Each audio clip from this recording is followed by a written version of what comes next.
Good evening. Welcome to Poland Daily. I'm Nicholas Richardson, and this is the news. Jan Olszewski, who served as Prime Minister of Poland from December 1991 to June 1992, has died in a hospital in Warsaw.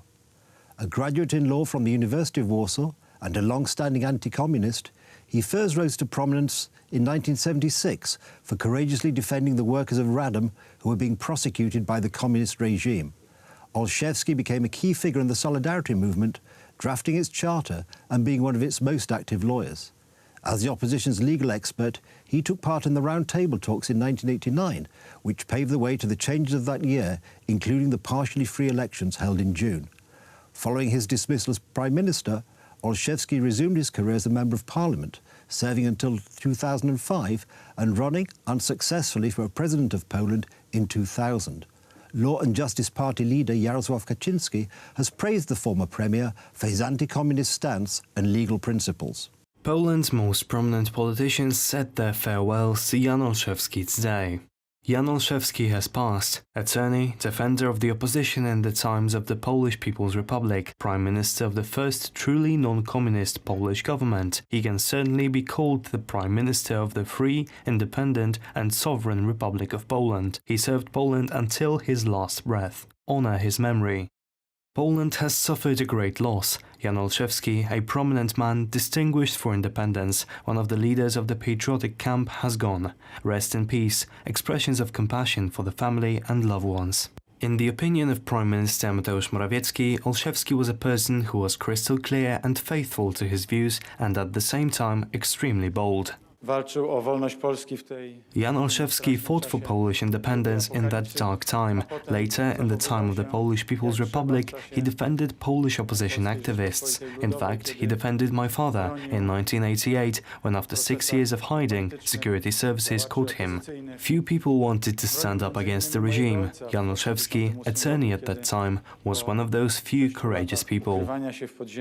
Taking over the position of the head of the government in 1991 was the crowning achievement of the public life of Jan Olszewski. Its beginning was the service in the Grey Ranks and taking part in the Warsaw Uprising. After the war, he graduated from the University of Warsaw and became an attorney. In this role, he was involved in the defense of the opposition members, for which he was harassed. In 1976, he was among the founders of the Polish Independence Agreement. He also participated in the establishment of the Workers' Defense Committee. In September 1980, he joined the organization of the independent trade union Solidarity in Warsaw. He was one of the authors of the first statue of Solidarity. Antoni Macierewicz, who was the Minister of Internal Affairs in the Olszewski government, remembers his most famous speech on June 4, 1992, when, at the initiative of the then President Lech Wałęsa, his cabinet was overthrown in the Sejm by the votes of opponents of lustration. Czyja będzie Polska? In his speech, he talked about whose Poland will be. This is the key sentence from his statement, because he said this was playing out, it was taking place. I would like to quote the last words he ever spoke. Jan said, "I am not in duty to give up."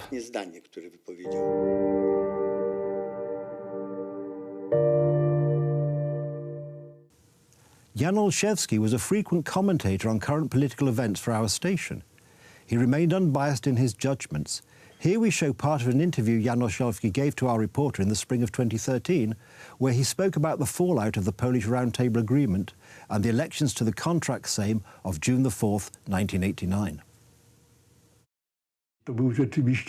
This really was a day in which, after over 40 years, the Polish society could actually exercise their freedom, and they did so.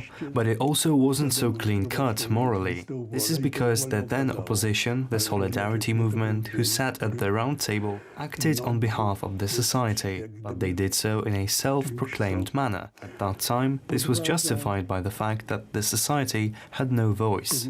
It is absolutely clear that there are two distinct sides, one that still supports and one that contests the Round Table talks. The general agreements of those talks are still respected and performed. Unfortunately, this was what led to the division we still see today. This issue is yet to be totally resolved, the issue of the more legitimacy of the Round Table agreements. Therefore, I have my doubts whether this great celebration of freedom will ever be as grounded in Polish culture as other historical events are. This great risk needed to be taken, a risk that seemed foolish and hopeless, in order to lead to a situation when free elections were set up and the Polish society had the opportunity to make their voices heard.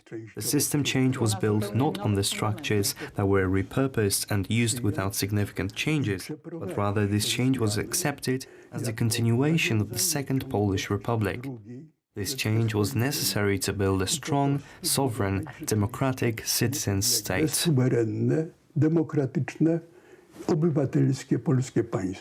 A century ago, Poland launched the Legislative Sejm, which was elected in January 1919. After regaining their independence from Russia, Prussia and Austria, Poles wished to establish a legal representative democracy. The sense that this was a historical moment could not have been more acute, since a previous Polish parliamentary gathering had taken place in the city of Grodno 125 years earlier.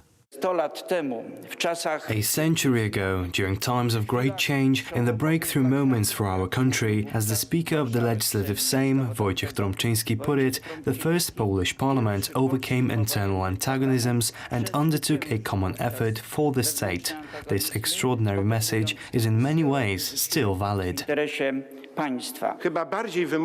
It is appropriate to quote the words that initiated the Sejm on February 10, 1919. Marshal Józef Piłsudski said as follows: "A century and a half of struggle, many times a bloody one and full of sacrifice, has today found its triumph. A century and a half of dreaming about a free Poland waited for its realization at this very moment. Today we have a great national feast, a feast of joy after the long, dark night of suffering. In this hour, when Polish hearts are beating strongly, I feel glad to open the Polish Sejm that will again be the only master and host of the fatherland."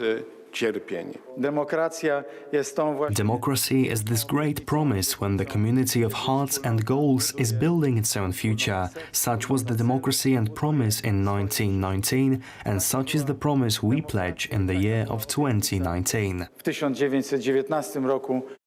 The ambassadors of the European Union member states have accepted the draft amendment to the Natural Gas Directive regarding the Nord Stream 2 pipeline. The draft amendment envisages that the subsea parts of the pipeline, which pass through EU territory, will be fully subject to the regulations of the restrictive Third Energy Pact of the EU. These regulations would have an adverse effect on the profitability of the pipeline. The ambassadors of EU member states today accepted rules that, while not blocking the construction of Nord Stream 2, will significantly reduce its profitability. This is bad news for Russia and Germany, who are working together to build the controversial pipeline. According to the project's opponents, including Poland, Nord Stream 2 will make Europe permanently dependent on Russia. Nevertheless, today's decision by the EU's ambassadors doesn't change Germany's energy priorities in any way. Germany wants to secure energy supplies from various sources, including Russia. We are not relying only on Russian gas. Russia will continue to supply Germany with gas. A spokesman for the Kremlin stated that Russia intends to continue working on the project because it considers it the safest way to deliver gas to Europe. At the moment, there is no unanimity in the European Union on the issue of Nord Stream 2. We hope the Union will solve this problem. We believe this project is beneficial to both Europe and Russia as a gas supplier. One country definitely opposed to Nord Stream 2 is the USA. The Foreign Affairs Committee of the US Senate issued a draft resolution today calling for a halt to the construction of the gas pipeline. As co-authors of this resolution, we count on the cooperation of the administration and our allies and partners to strengthen Ukraine's defense capabilities, ensure freedom of navigation in the Black Sea, and take appropriate steps to discourage the Russian Federation from further acts of aggression. Projects like Nord Stream 2 are a threat to Europe's energy security, and we agree with the European Parliament that they should be stopped. Despite the possibility of sanctions introduced by the United States, just a few weeks ago the German Minister of Foreign Affairs, Heiko Maas, said that nothing could block the construction of the gas pipeline, because even if German companies withdrew from the project, Russia alone would continue until it is complete. The Nord Stream 2 gas pipeline is to be ready by the end of 2019. That's it from the news. Thank you for watching. Stay tuned for the weather, business and more from Poland daily. But from me, it's have a good night and a better tomorrow.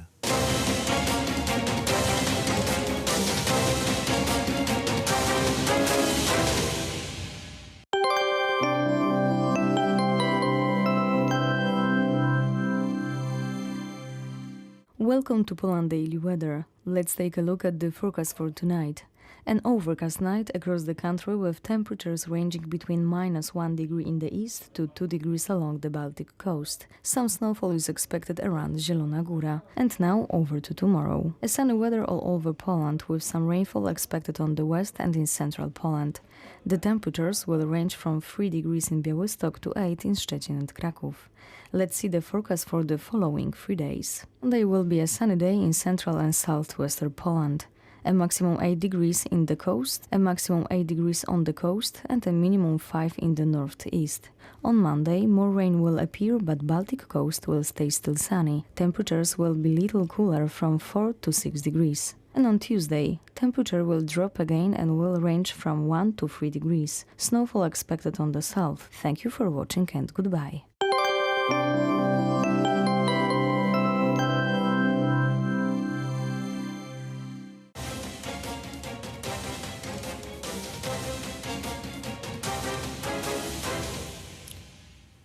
Poland Daily Business Edition. Tonight we will talk about drones and the future of this market. In the future, the drones should not be manipulated by its owners on the ground, but flying over large distances should be monitored by some external network. The drone should be aware where it is, where are other drones, where are exclusion zones, where are the paths that are allowed to traffic. And this is a huge task. The system like that is not existing anywhere in the world, but some industrial nations are building one, including Poland.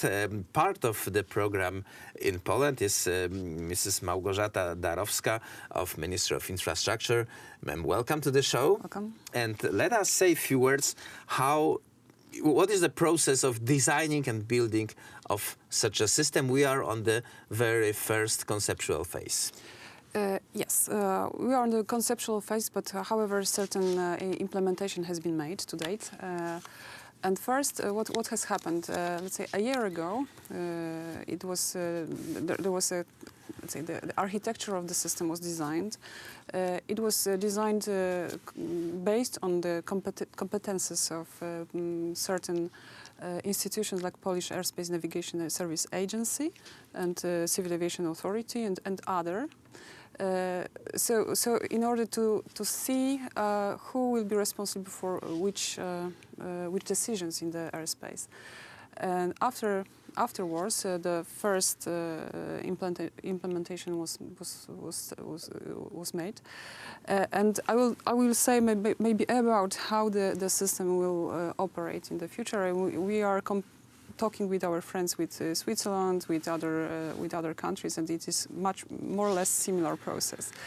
The future of the system is that the Polish Airspace Navigation Service Agency will be will remain the institution responsible for airspace navigation safety. But there will be another, let's say, maybe not institution, but a separate pool of data which will be operated by a system. And the first system will be implemented in the Polish Airspace Navigation Service Agency.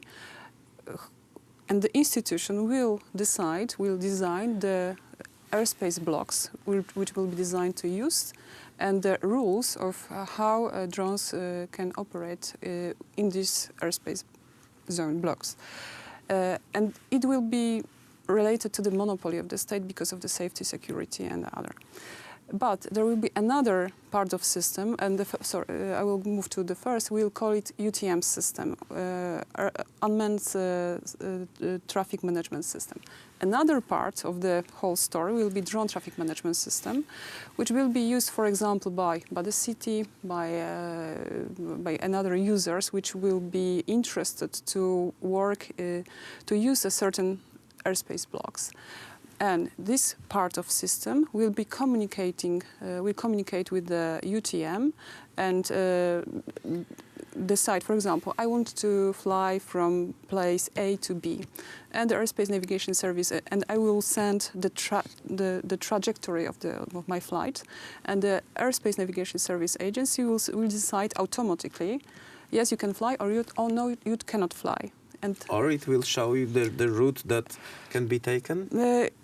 I'm not sure, probably. Or, for example, there will be certain conflicting flights, like emergency helicopters, and the drone users will be obliged to withdraw. But this will be done on the automatic manner. Yes, absolutely.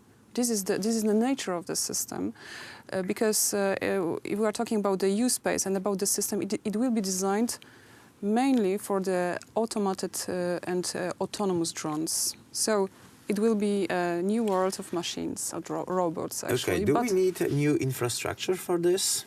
Yes, we do need infrastructure, because the new infrastructure is being designed right now. So for sure, if we are talking about infrastructure, we are talking about the software and about certain components of like micro transponders and radars, for example.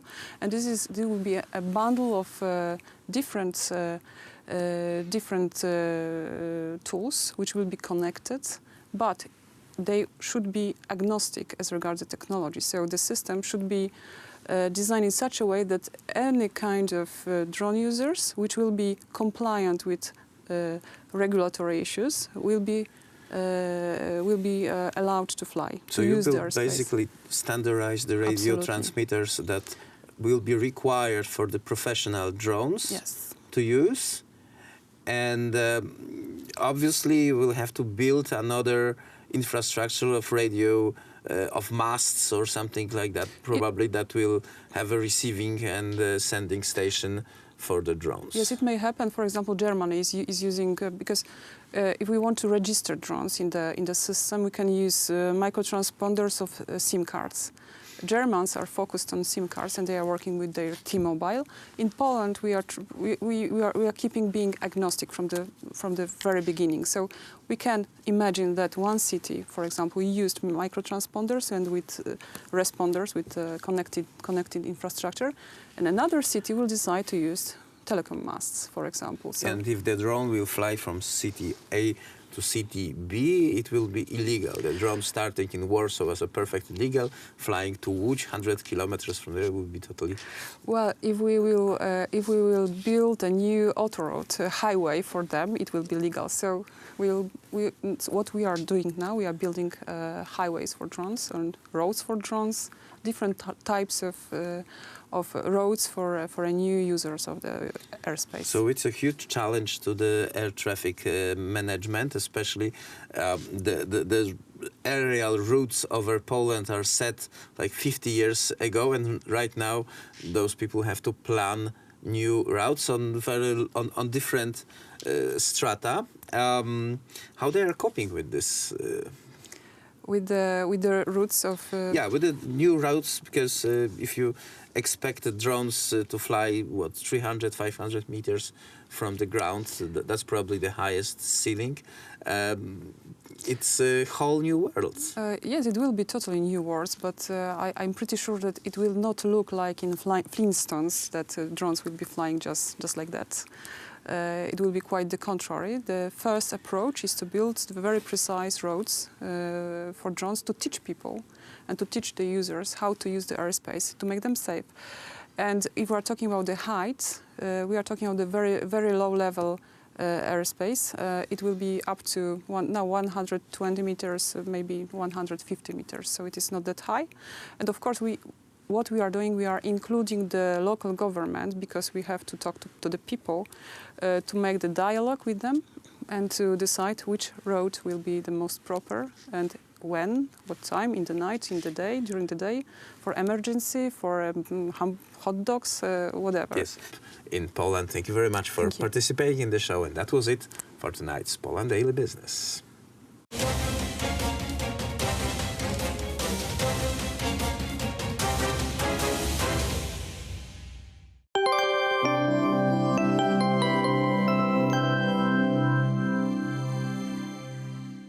Welcome back to Poland Daily Weather. Let's take a look at the forecast for tomorrow. A sunny weather all over Poland, with some rainfall expected on the west and in central Poland. The temperatures will range from 3 degrees in Białystok to 8 in Szczecin and Kraków. And now let's see tomorrow's forecast for our continent.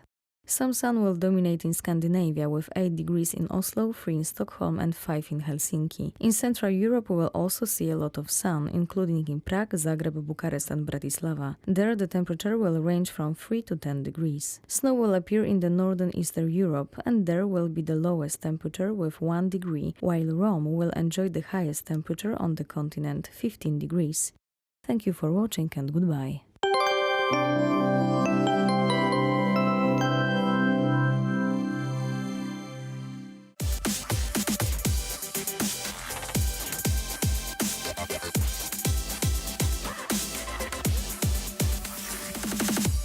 Marcin, powiedz jeszcze kilka słów na temat samego faktu Marcin, tell me a few words about the Sarmatians. tego okresu Sarmatami. Why were the Polish nobility called Sarmatians? Wpływ także w stroju, prawda? Because this Oriental influence also appears in the clothing. Let's remember that a hussar nobleman has a specific hairstyle. Ta fryzura się zresztą z czasem zmienia. Hairstyles and fashion in general were changing. As Richardsson wrote in his journals, at first short shoes were a trend, then long ones. It was all changing. Fashion fluctuated just as it does today. There was, however, a wide trend across all of Europe for a long time to find ancient ancestors in family tree lines. Wiemy, że Rzymianie sobie szukali swoich antenatów gdzieś jeszcze nad Skamandrem. The Romans believed that they originated from the city of Troy by the Scamander River. Starożytnych przodków.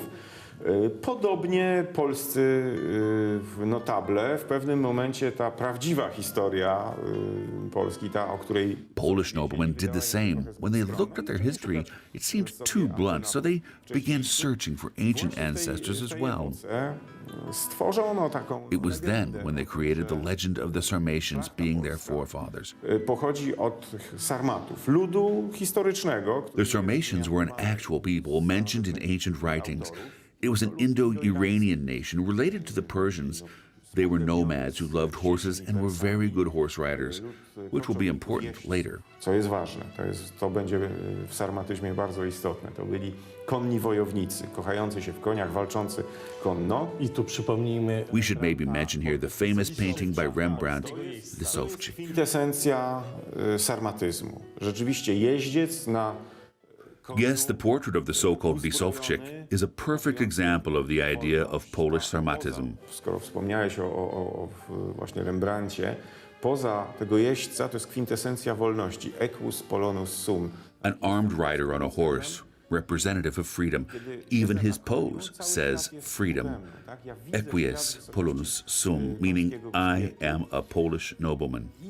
When he's sitting on the horse, the whole world is beneath him. W XVII, ale i w XVIII wieku odwoływali się do owych mitycznych sarmatów, bo nie do historycznych, bardziej do pewnego wyobrażenia o sarmatach. Starali się w całej tej swojej sztuce użytkowej. He sees the whole world from horseback.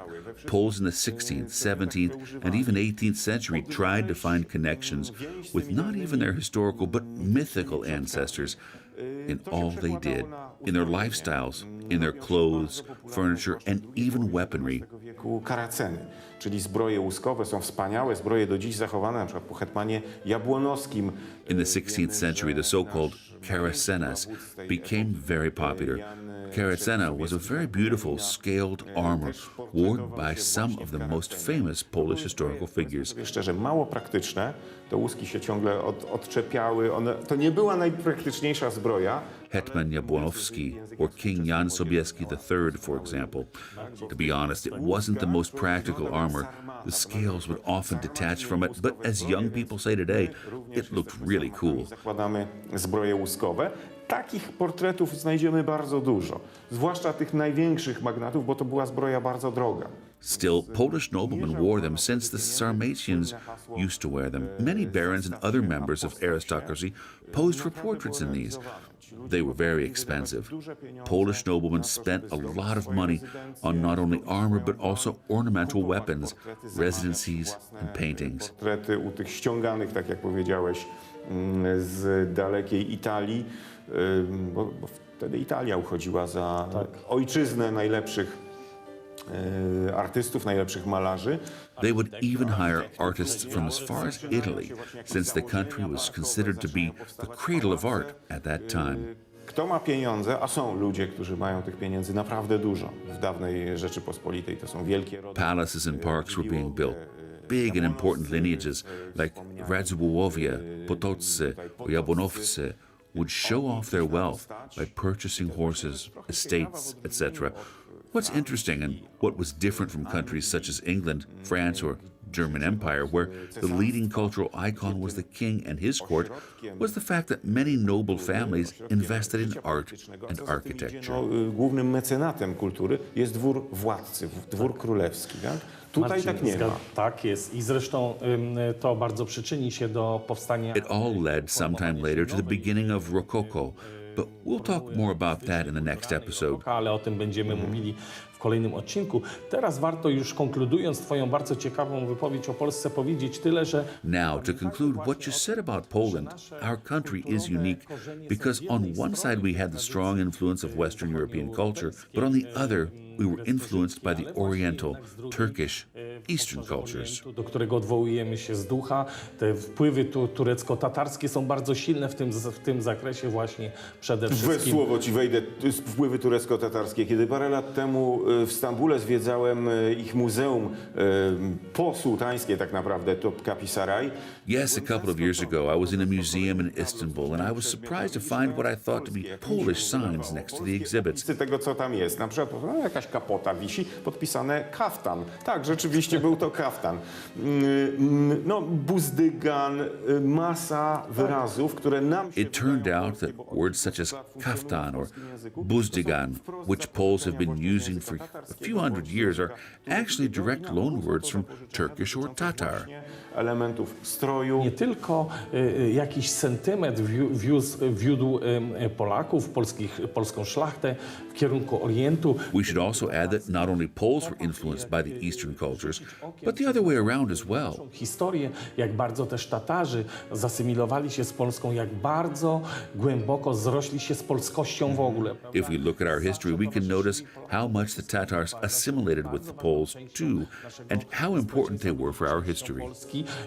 Czyli ten idiom tatarski jest niezwykle ważny. Rzeczywiście stali się wspaniałymi Polakami. It's true, there weren't that many of them in Poland, but they were an important part of our society. Do 1939 roku w 13 Pułku Ułanów. The last Tatar cavalry unit in the Polish army operated until the year 1939. Now it's time to talk about the next era, called Rococo. Przechodzi płynnie w następną epokę o takiej przedziwnej, trudnej do wymówienia nazwie Rokoko. Tak, o samym Rokoko powiemy w następnym odcinku. We'll talk about Rococo in the next episode, but let's focus on the late Baroque. Why did the Baroque era end? Na pewno po części wpływ ma na to przeorganizowanie nieco życia. One of the main reasons for it were the social changes in France. The Sun King, Louis XIV, suspended the Edict of Nantes, which until this point protected the Huguenots.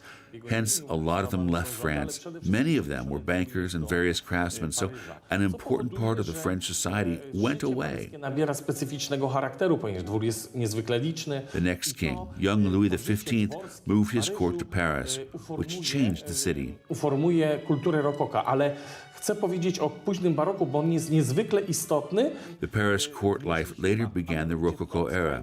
The late Baroque, however, was an extraordinary time, since various styles and ideas were mixed together, especially in art. Rococo is said to have begun around the year 1720, and a very important philosopher during the 18th century was David Hume, who would later inspire Immanuel Kant.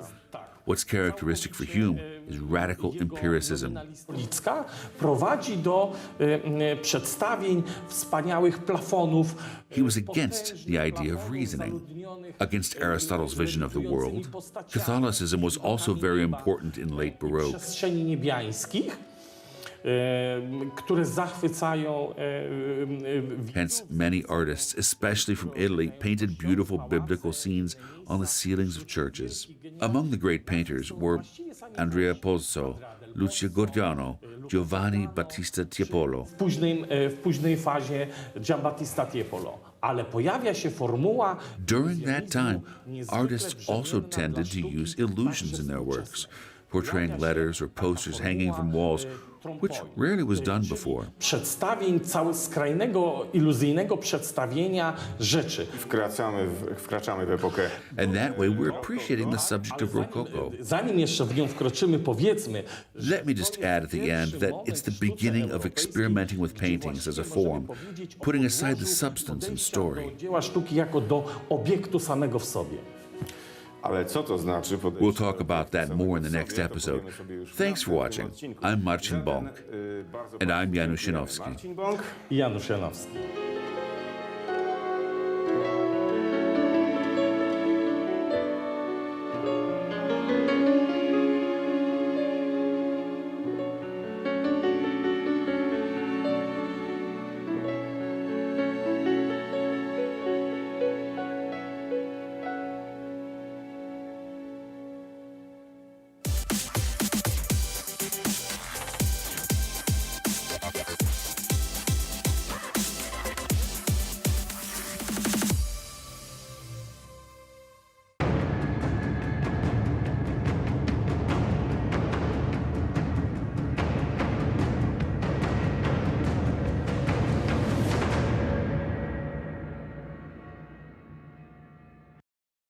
Ladies and gentlemen, welcome to Poland Daily History. Today we are at the Warsaw Citadel, a structure built by the Russians in the 1830s and later on used as a prison for political dissidents and fighters of the January Uprising of 1863 to 1864. Some of the prisoners held here would later on become prominent figures in Polish politics, while others were executed or sent to Siberia after imprisonment. Today, we will talk to some of the experts about the specifics of the Citadel, the January Uprising, and more history about the era. Our first guest is Michał Cieślak, junior custodian at the Museum of the 10th Pavilion in the Warsaw Citadel. One of the last and most prominently known commander of the January Uprising is General Traugott, and I was hoping you can tell me more about his background, his stories. Generał powstania styczniowego. Romuald Traugott became a general of the Polish forces during the January Uprising. It's worth noting that his official rank before the uprising was that of a lieutenant colonel, and that he had that position in the Russian army. He served in the Russian army for 17 years after having joined the army as a young man. He signed up voluntarily and wasn't conscripted by force as many other Poles were. His grandmother had an enormous influence on his decision to choose the army as a career path.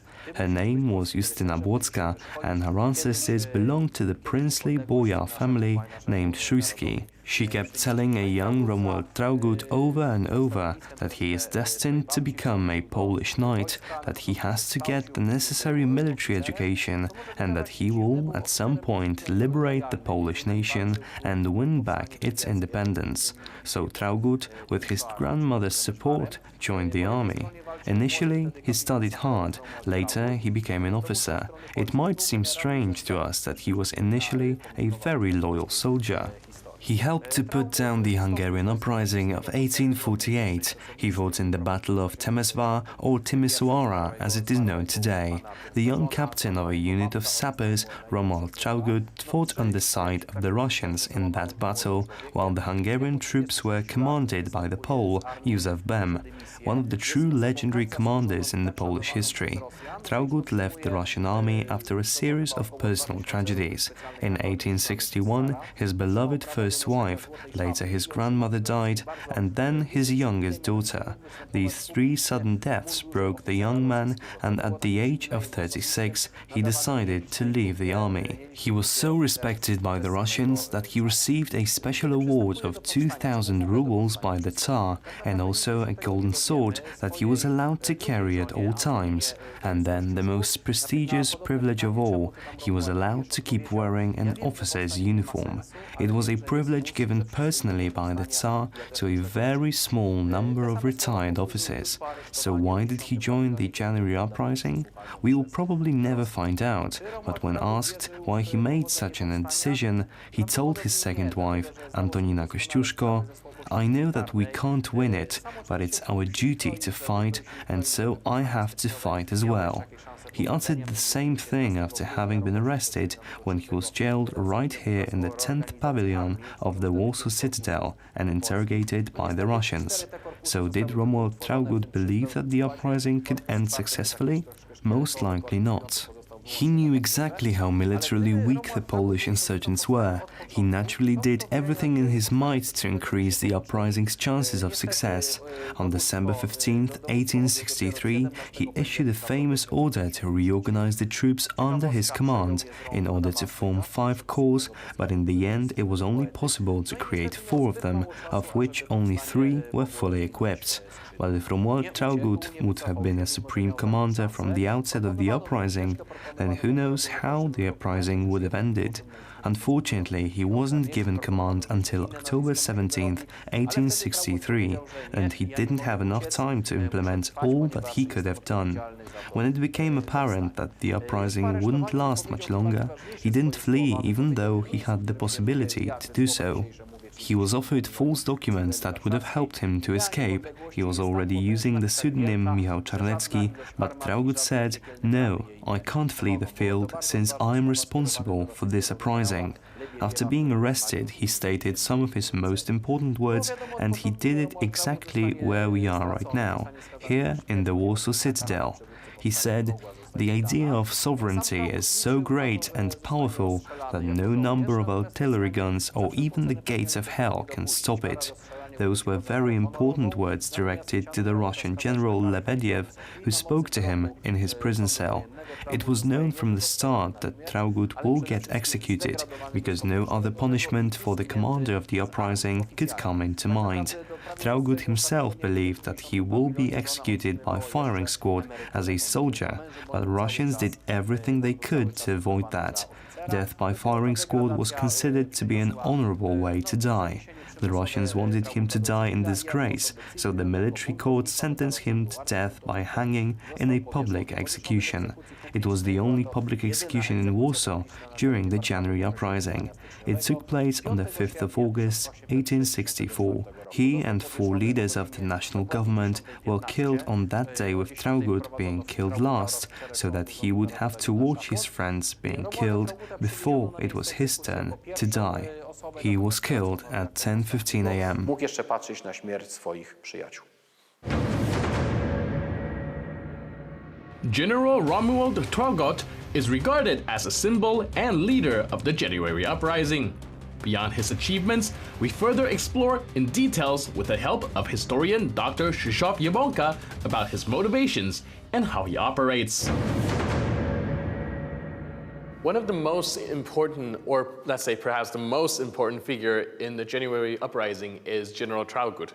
And I was wondering if you can tell me how prominent he is and how important he is as a symbol for the whole movement. W odróżnieniu od poprzedniego, Unlike the previous uprising against Russia in the 1830s, when there was a number of commanders and leaders, in the January uprising we had one clear leader, and he managed to finish the uprising with honor. Romuald Traugott, general supreme leader and, in the end, even served as the so-called dictator of the uprising, replacing the national government. He took responsibility for the entire uprising on his shoulders and for 6 months managed to command the uprising and causing the Russians much pain. It's worth to briefly mention his biography. He was born in the Kresy region, the eastern borderlands of the former Polish-Lithuanian Commonwealth. Or more precisely, he was born in the Polessia region in what is today Belarus. He joined the Russian army where he rose in ranks until he became a lieutenant colonel. For outstanding achievements, he was given an unusually high salary. He took part in putting down the Hungarian Revolution of 1848 and then also fought in the Crimean War of 1853. He left the army out of his own free will and went into early retirement.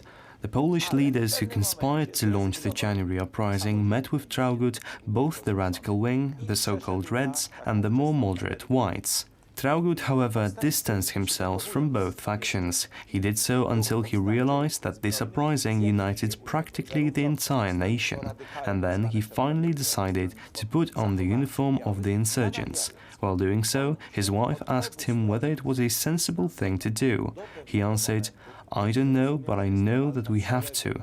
The entire nation is fighting, and so must I, even if it will cause my death."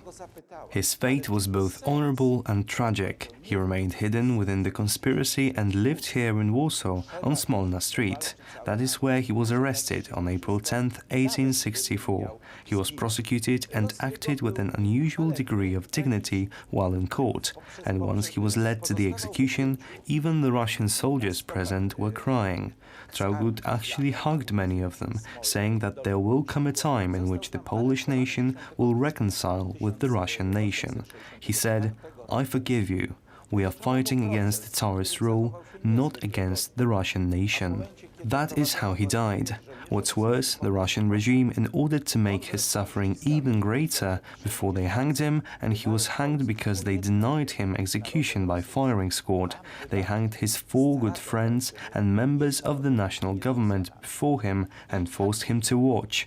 As each and every one of them had the noose put around their neck, Traugott said goodbye to them, telling them that it had all been worth it, and they would become legendary figures of Polish history, and that the next government of a free Poland would model itself on their national government. That did actually happen, as the first free Polish government was formed in Warsaw almost 50 years after the execution of General Traugott and the 4 members of the national government. Właśnie w Warszawie rozpocznie już zwycięską wojnę o niepodległość. The January Uprising was one of the most pivotal moments in the era when Poland was partitioned.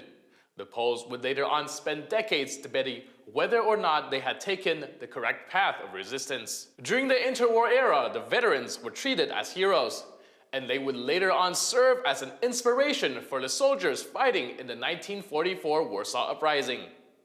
That's it for today. I'll see you next time on Poland Daily History.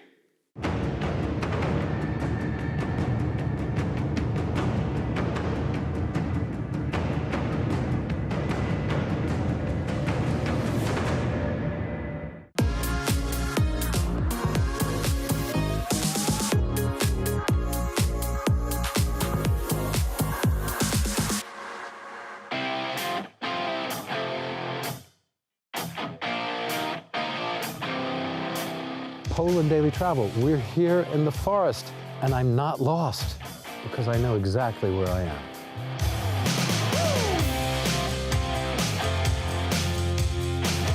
Hello, and welcome to Poland Daily Travel, where we're taking a snowy trip to the forest. Not a lot of people know that Poland's forests occupy 29% of the country. The vast majority are state or national. We'll be visiting the forest north of Warsaw at Jabłona in Mazowiecki province. This rich tract of woodland lies east of the Wisła, or the Vistula River, and forms a vital part of the green belt around Warsaw, which includes Campinos National Park, a UNESCO-listed biosphere. On our tour, we will be guided by a forest ranger who will give us the lay of the land in one of the forests that form the lungs of the capital city. So stick with us as Poland Daily Travel goes green in the Jabłona forest. Hello, that people... Tak. Nie jestem strażnikiem leśnym, ale w czym mogę pomóc? Dobrze trafiliśmy. Przepraszamy bardzo, ale to jest pilna sprawa. Dobrze. Wie pan, gdzie jest te jeziorko, taki stawiek? Tak, tak. Jak się idzie główną aleją, skręca się tam w prawo, tam jest taka lis leży. Nie wiem, czy on się dogorywa, rusza. bo myśleliśmy, że padlina, ale on się rusza. Pewnie zawiadomienie mnie miejscowego leśniczego. Dobrze. This could be good to go. I know where we could film this and take care of the fox. No niestety martwimy się o tego lisa, no bo biedny Bo nie wiem, czy on jest chory, coś, ale coś mówi. There's a sick fox. Lepiej nie podchodzić do niego, bo nie wiadomo, co to jest. Yeah. Dlatego zaczęliśmy przyciągnąć, bo one w ogóle zaczęły szczekać. Yeah. Very interesting. What we've got here is a report to Szemek here from these good people about a fox which is injured down here in the woods. And perhaps we'll go and find it. Do you want, is it possible or? We can go there. Yeah, should we go and have a look? We can go have a look. Let's go and have a look. Okay. This is an example of exactly what a forest ranger's job is. This is the sort of thing, he was luckily here. He was luckily here at the right moment, so these people could stop and tell him, and that there is an injured animal ahead of us here in the forest. React. Yeah, we can react and go and find out about it. Yeah? Okay. We'll be right back. Poland Daily Travel. We really don't know where the fox is, do we? We have to, he could have moved or anything, right? It could move away. Yeah. People sometimes exaggerate. People sometimes exaggerate. Maybe about the state of health. Yeah, maybe he was just cold, yeah? Or maybe he was hungry.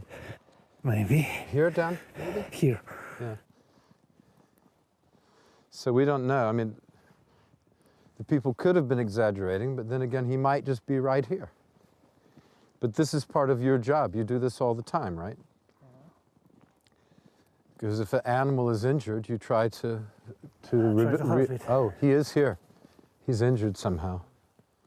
Now, how could he get injured back here? I can see the snares. You think he was in a snare? No, I can see. You cannot see? I can see. No, not the snares. You're looking, yeah. It's looking very badly. Now, what can we do? I have to call my my workmate. And bring him here, yeah? Bring him here. Okay, so we're going to rescue this fox. He is injured. We've got to call over to the ranger station, and they will send out someone to bring the fox back, because he's obviously injured. Well, so this is an emergency. You can see that when you're dealing with wildlife, it's not just something you look at, it's something that's living and breathing and inhabits. This is its home. It's not a zoo.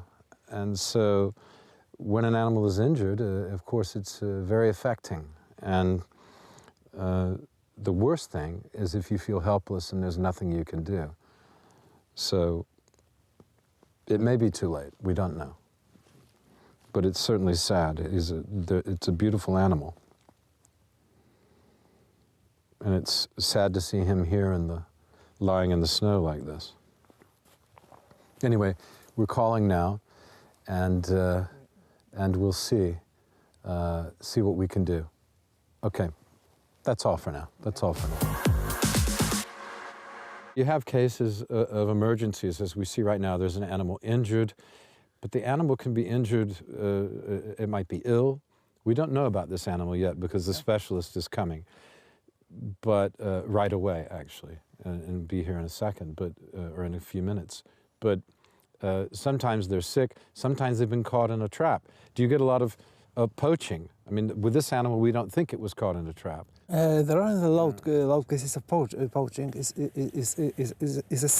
a seldom case, but if we spot a case of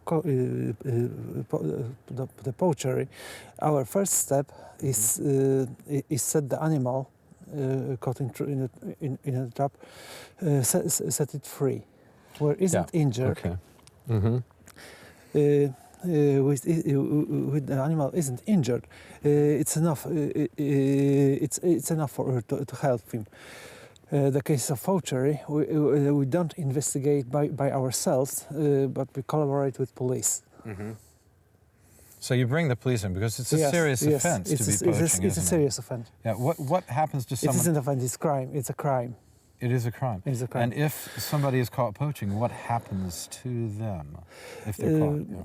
He can be sent into prison to 5 years. Up to 5 years? Up to 5 years. What would they have to do to be sent to prison for 5 years? Poachery is enough to say. Just any kind of poaching? Any kind of poachery. Okay. With arm or with weapon, or without weapon, with the snares, it's enough. Okay. So in this forest, besides foxes and all the birds that we've seen and some of the other smaller animals, what are the bigger animals? You have elk in this forest? Sometimes there are elks. There are roe deer. Roe deer? Roe deer. Wild boars. Wild boars, a lot? Wild boars, a lot. There are a lot of wild boars. Could we see one now? One could be watching us, perhaps.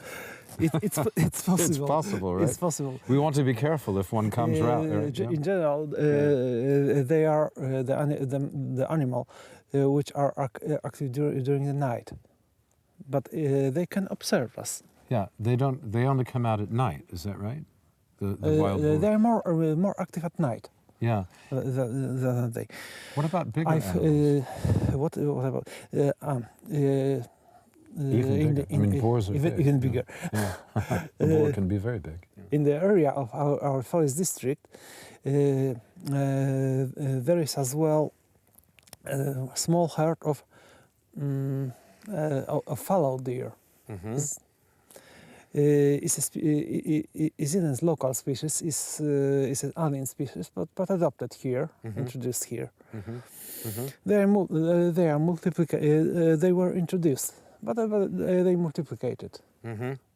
I cannot betray they multiplied. There's a lot of them. I don't want to betray the place, the exact place. Do you get elk in this forest? You know, elk, yes. Yeah, you get elk. Elks are numerous and quite big. No bears, though. Bears, no. Bears are in the mountains, right? Bears we can spot only in the mountains in Poland. In the mountains. But they have them in the mountains in Poland. Yeah. And wolves they have in Poland too. In some of the forests, right? Yes. Sometimes we can spot them here, or their footprints. You can find a wolf. No, I've never. I've never seen area. I've never seen in Campinos. I've never seen them in the nature. But they have them in this area sometimes.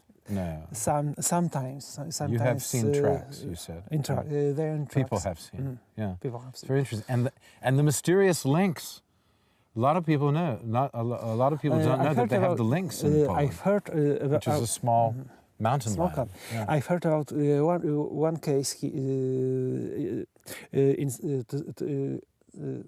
I've heard about one case of spotting lynx at the area of our forest district. Interesting. But it isn't confirmed. Yeah. Beautiful very beautiful. They're very mysterious. And my favorite. Yeah, they are fantastic. They're very hard. Why don't they breed? My favorite predator. Yeah, me too. It's fascinating. Why don't they breed these animals? Do they not breed in captivity? Is it hard to capture them and get them to breed? Or why don't they create a bigger population of the lynx? I'm going to ask you, because this is a question I've always wanted to ask a forest ranger. Yeah. So I've got you here. Please tell me if you know. I know something about it. Local population. Yeah. Local population come from the Campinos National Park, okay. Where in the past were introduced. Okay. Were introduced, were settled. The lynx born in the zoological gardens. Right. How many are in the area? I think the more or less 10 lynx. So 5 pairs? Or I think more or less 10. 10 individuals. 10 individuals. Some of those would be younger, some would be... Are they families? Or? Yeah. Yeah. Yeah, they really... I think they should, we must do something. We must get people to get whoever's in charge of to breed more of these animals. Is there some way to do that? Can we start a fund or something? They require very big areas to live. This is the problem. They are territorial animals. This is the problem. So there are too many people near them. And it's a reason that of its small quantity. Right. Okay. But gosh, I'm glad you agree with me. It's also my favorite animal. Yeah. Poland Daily Travel. We're in the woods. We're in the forest. And we're going to move on and see what else we can see. I'm with Shemek, the forest ranger, and we're having a good time, actually. Stay with us. Come right back.